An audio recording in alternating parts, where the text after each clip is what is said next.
Proklamasi. Kami, bangsa Indonesia, dengan ini menyatakan kemerdekaan Indonesia. Hal-hal yang mengenai pemindahan kekuasaan dan lain-lain diselenggarakan dengan cara saksama dan dalam tempo yang sesingkat-singkatnya.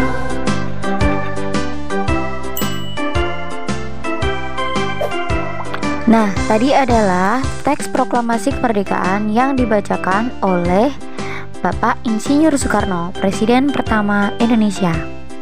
Jadi, proklamasi kemerdekaan Indonesia dilaksanakan pada tanggal 17 Agustus 1945, sekaligus menjadi tanggal kemerdekaan negara Indonesia.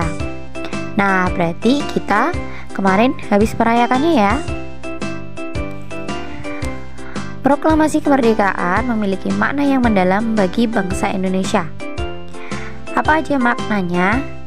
Yang pertama, sebagai puncak perjuangan bangsa Indonesia.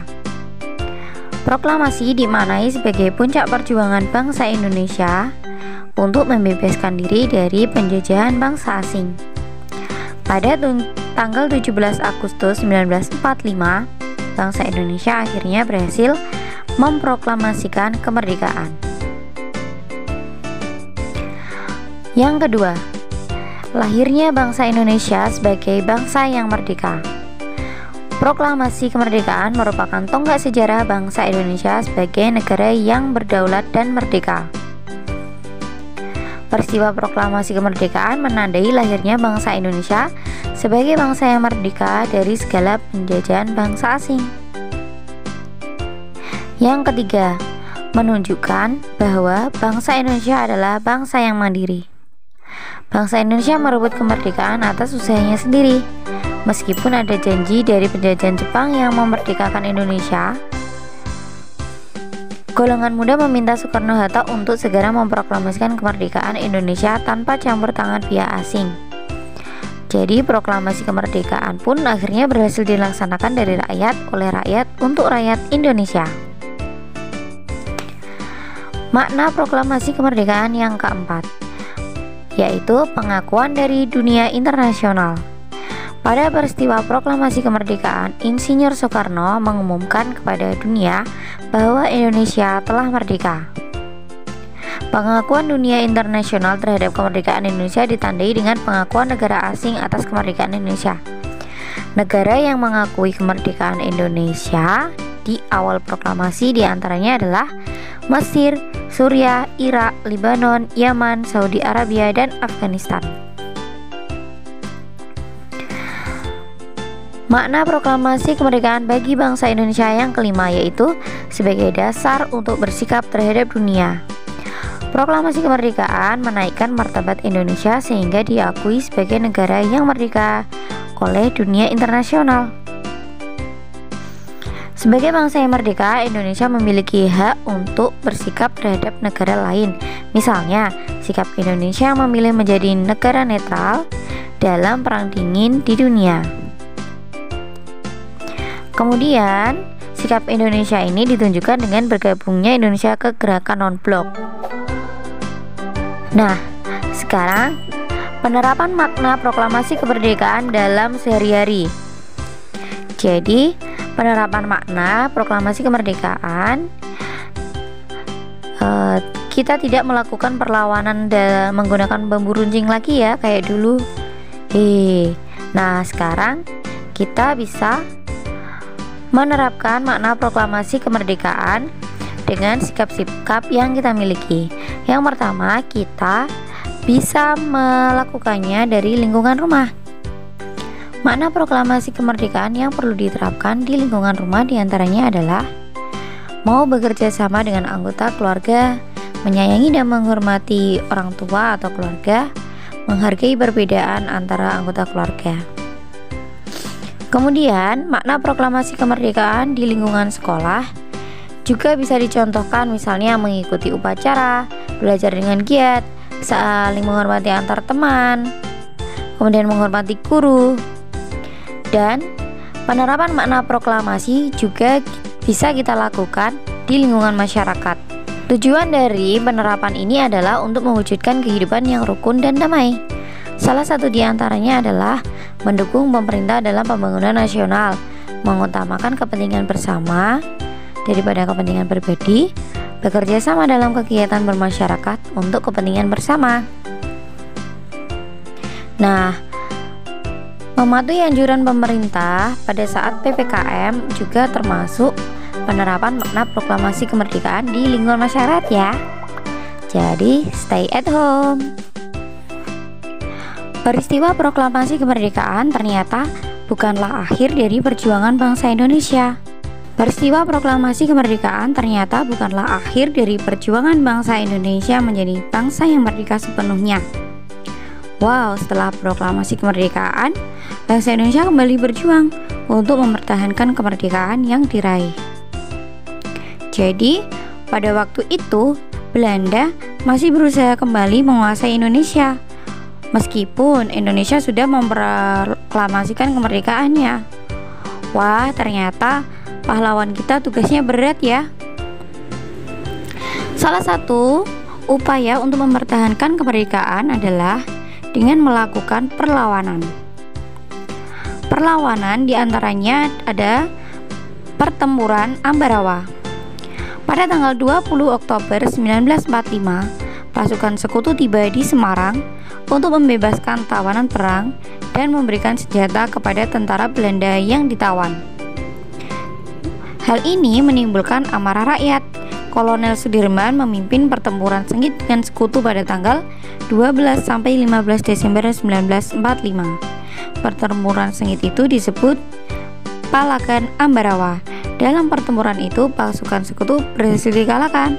Wah, keren ya Kolonel Sudirman. Untuk mengenang jasa para pahlawan dalam pertempuran Ambarawa, maka dibangunlah Monumen Palagan Ambarawa. Bentuk upaya perlawanan rakyat yang kedua adalah peristiwa Bandung Lautan Api. Pada bulan Oktober 1945, Sekutu bersama Nika memasuki kota Bandung. Sekutu mengeluarkan ultimatum agar pemuda Indonesia menyerahkan senjata dan mengosongkan kota Bandung bagian selatan. Namun pemuda Indonesia menolak ultimatum tersebut. Demi keselamatan rakyat dan kepentingan politik, para pemuda dan rakyat Bandung mengosongkan kota Bandung bagian selatan. Sebelum mereka pergi, para pemuda membumi hanguskan kota Bandung bagian selatan. Wah, makanya peristiwa itu dinamakan Bandung Lautan Api, karena Bandung bagian selatan dibumi hanguskan ya guys, jadi seperti lautan api gitu. Kemudian upaya perlawanan rakyat yang ketiga adalah pertempuran Medan Area. Pada tanggal 13 Oktober 1945, tentara Nika menginjak-injak bendera merah putih. Wah, kurang ajar banget nih. Hal ini menimbulkan amarah bangsa Indonesia, jelas lah ya, hingga menyebabkan pertempuran antara tentara Indonesia dan Belanda. Pada tanggal 1 Desember 1945, Sekutu memasang papan bertuliskan Fixed Boundaries Medan Area untuk membatasi gerak para pemuda Indonesia. Sekutu juga menetapkan batas kekuasaan mereka secara sepihak. Wah, jahil banget ya nih. Hal ini menyebabkan terjadinya pertempuran di daerah Medan. Maka pertempuran ini dinamakan Medan Area, tepatnya di Provinsi Sumatera Utara. Upaya perlawanan rakyat yang selanjutnya adalah pertempuran 10 November di Surabaya. Sikap Sekutu yang sewenang-wenang seperti mengibarkan bendera Belanda di Hotel Yamato dan penyebaran pamflet berisi perintah agar rakyat menyerahkan senjata menyebabkan terjadinya pertempuran di beberapa wilayah Surabaya. Tewasnya Jenderal AUS Malapi pada peristiwa tersebut membuat tentara Sekutu mengeluarkan ultimatum. Para pemuda menolak ultimatum tersebut, sehingga terjadilah pertempuran yang dipimpin oleh Bung Tomo pada saat itu. Beliau mengobarkan semangat arek-arek Surabaya untuk mempertahankan kota Surabaya sampai titik darah penghabisan. Nah, peristiwa 10 November ini sekaligus diperingati sebagai Hari Pahlawan ya.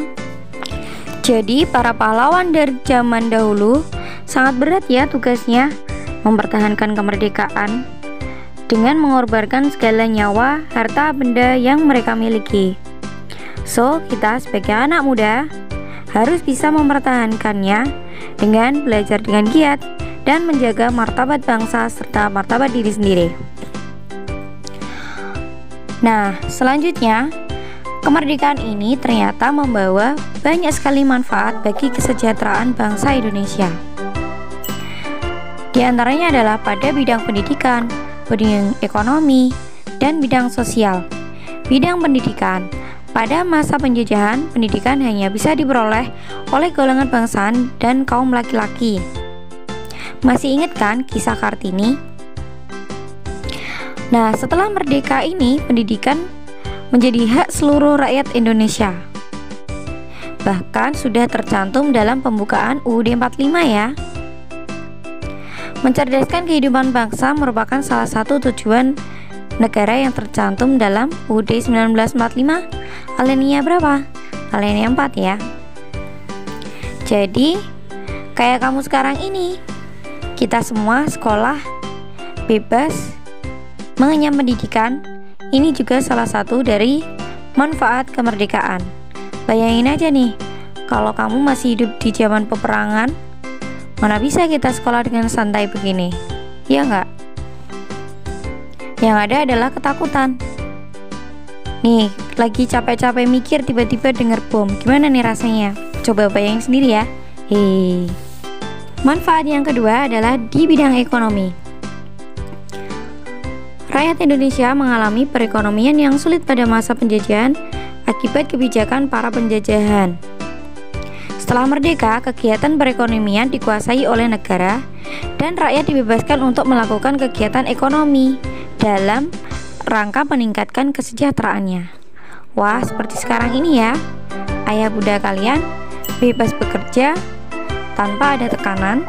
Ini juga termasuk manfaat dari kemerdekaan ya guys.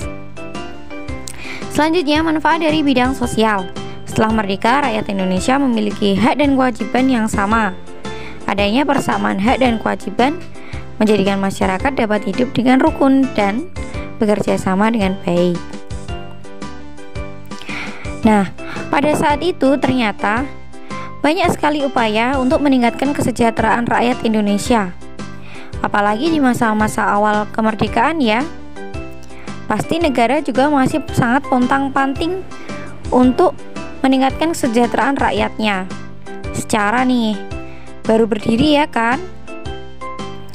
Nah, upaya pemerintah nih banyak sekali.